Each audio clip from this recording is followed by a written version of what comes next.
இருக்கு, சந்தோஷமா இருக்கு சார். பட்டுனா உங்க வீட்டுக்காரால முடியலையோ சொல்றதுக்கு ரொம்ப கூச்சப்படுறாங்க சார். ஆமா சார். அதாவது குழந்தை பிறப்புக்கு செக்ஸ் லைஃப் நல்லா இல்ல, கரெக்டா? ஆமா சார். சரி, உங்க வீட்டுக்காரர் வயசு? அவருக்கு 32 சார். சக்கரை வியாதி இருக்கா? இல்ல சார், அதெல்லாம் இல்ல சார். சரி, நீங்க என்ன பண்ணுங்க, இந்த பேசிக்கிற நம்பர் வந்து பாத்தீங்கன்னா நாளைக்கு காலைல அப்பாயின்மெண்ட் வாங்கிக்கங்க. கணவன் மனைவி 2 பேரும் வாங்க.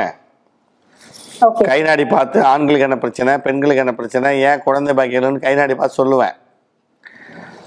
அதுக்கு தகுந்த மாதிரி ஆலோசனை சிகிச்சை கொடுத்து உங்களுக்கு குழந்தை பிறக்கிறதுக்கு உண்டான ட்ரீட்மெண்ட் கொடுத்து சக்சஸ் பண்ணி கொடுக்கணும். வாங்க. Okay sir. இல்ல, என்னோட ஃப்ரெண்ட் ஒருத்தவங்க உங்க கிளினிக் வந்துதான் சார் எல்லாமே நார்மலா ஆகி குழந்தை இருக்கு அப்படின்னு சொன்னாங்க. அவங்களுடைய லைஃப்மே நல்லா இருக்கு அப்படின்னு மாதிரி சொன்னாங்க சார். உங்களுக்கும் அதே மாதிரியே உங்க ஃப்ரெண்ட் மாதிரியே குழந்தை பிறந்து உங்க லைஃப் நல்லா இருக்கும். ஏன்னா எங்க ட்ரீட்மெண்ட்ல நிறைய பேருக்கு சக்சஸ் பண்ணி கொடுத்துருக்கோம்.